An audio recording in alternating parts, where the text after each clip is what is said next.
মা শব্দটা অনেক ছোট হলেও তার অর্থ কিন্তু অনেক বড়। হ্যাঁ, মায়ের সঙ্গে কোনো কিছুরই তুলনা করা যায় না। মায়ের এত ধৈর্য, এত সহ্য, মনে হাজার কষ্ট থাকলেও মুখে থাকে তার সবসময় হাসি।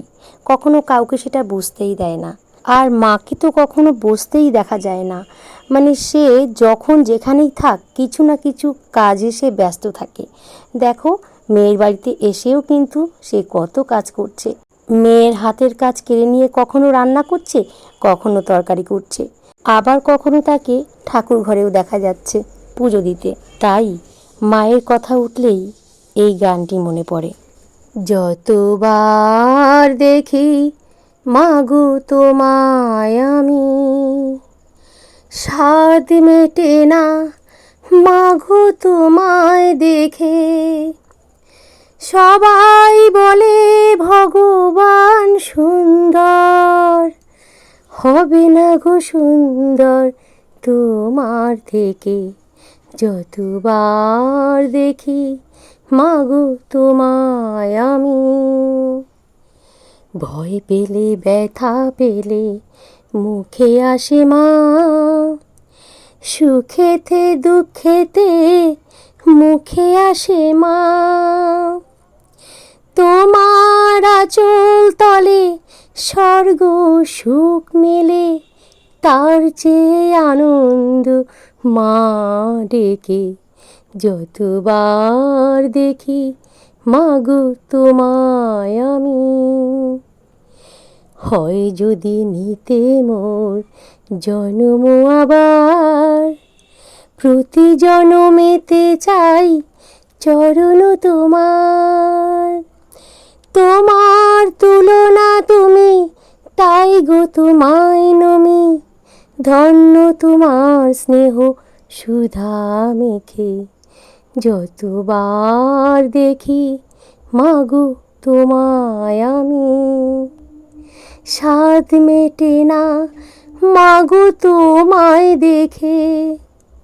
সবাই বলে ভগবান সুন্দর, হবে না গো সুন্দর তোমার থেকে।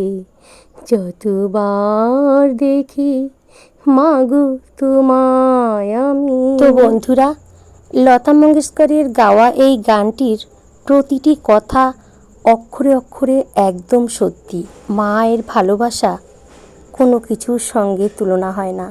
তার স্নেহ মায়া মমতা সব কিছুকে হার মানিয়ে দেবে। এই জগৎ সংসারে বাবার ভূমিকাও কিন্তু কিছু কম নয়। তাই বন্ধুরা, মা বলো, বাবা বলো, শ্বশুর শাশুড়ি বলো, তাদের প্রতি কিন্তু আমাদেরও কিছু করা উচিত। আমরা তাদের জন্য কিছুই করতে পারি না। তাদের যেমন আমাদের প্রতি দায়িত্ব কর্তব্য রয়েছে, আমাদেরও কিন্তু কিছু দায়িত্ব কর্তব্য তাদের প্রতি রয়েছে। তাই বন্ধুরা, আমরা তাদের জন্য কিছু করতে পারি আর না পারি, একটা কথাই মাথায় রাখতে হবে যে তাদের মনে কখনো আমরা কেউ কষ্ট দেব না, ব্যথা দেব না। শুভ সন্ধ্যা বন্ধুরা। দেখো, আমি এই শোভা দিদিভাইয়ের বাড়িতে চলে এসেছি। আর দেখো যে আমাদের মৌপিয়া বৌমা আবার সেই যে চা করে নিয়ে এসেছে, আমার মাকে নিয়ে এসেছি। তো মা যখনই আসে, নিয়ে আসতে পারি না, দিদিভাই সবসময় বলে যে মাসিমাকে নিয়ে আসবে। তো আজকে মা বাড়িতে চলে যাবে, তবুও বললাম যে চলো একটুখানি সময়ের জন্য দিদির কথাটা রাখতে হবে। দিদি মানে মনে একটু তাও খুশি হবে। তো চলো চাটা খেয়ে নিই, তারপর তোমাদের সঙ্গে আবার দেখা করছি। চলো, দুধ চা দিয়েছে দেখো। আমরা এখন চায়ের আড্ডায় বসবো সকলে মিলে। এলাম আর কত মিষ্টি মিষ্টি নিয়ে এসেছে। তো বন্ধুরা, তারপর বাড়িতে এসেই মা বাবাকে নিয়ে বাড়ি চলে গেল। মনটা খুব খারাপ হয়ে গেছিল। তাই দেখো, মন ভালো করতে আমার বড়দি চলে এসেছে, মানে আমার বড় ননদ। তাও আবার দেখো কতগুলো লাড্ডু নিয়ে এসেছে, আবার ছেলে মেয়ের জন্য ফুচকা করে নিয়ে এসেছে। তো দিদিদের তো ফুচকার ব্যবসা, তোমরা তো জানো। আর তারপর ফুচকা খেয়ে, মানে আমরা খেলাম, দিদি একটু চা খেয়েছিল, আর কিছুই খায়নি। তারপর দিদি বাড়িতে চলে গেছিল। আর আমার মেয়ে দেখো আবার এই সন্ধ্যার সময় একটা টিফিন তৈরি করছে। তো এটা কি বলো তো, বন্ধুরা আমি প্রথমে একটু অন্য কাজে ব্যস্ত ছিলাম, ভিডিওটা তোমাদের সঙ্গে প্রথম থেকে ভিডিওটা করতে পারিনি। তো যতদূর হলো ততদূর করলাম। দেখো এই সস এনেছে, কর্নফ্লাওয়ার এনেছে, তারপর টোস্ট দিয়ে বিস্কুটের গুঁড়ো করেছে, আবার ডিম দিয়ে দেখো কত কায়দা করে একটা চপ তৈরি করবে। তো আজকের সন্ধ্যাটা গরম গরম চপের সঙ্গে বেশ জমে যাবে কিন্তু বন্ধুরা, তোমরা কি বলো? তো সেটা আবার যদি মেয়ের হাতে, সন্তানের হাতের যদি কিছু হয়, মায়ের মনটা তো আরও বেশ ভালো লাগে, তাই না? খুশিতে মনটা ভরে ওঠে, খাওয়ার চাইতেও যেন আনন্দটাই বেশি হয়। তো দেখো গরম গরম চপ ভাজা হচ্ছে। তো বন্ধুরা আজকের এই ছোট্ট ভিডিওটা তোমাদের কাছে কেমন লাগলো কমেন্ট করে জানিও কিন্তু। বেশি বড় কমেন্ট করতে হবে না, ছোট্ট করে লিখলেই হবে ভিডিওর কোন অংশটা তোমাদের কাছে বেশি ভালো লেগেছে।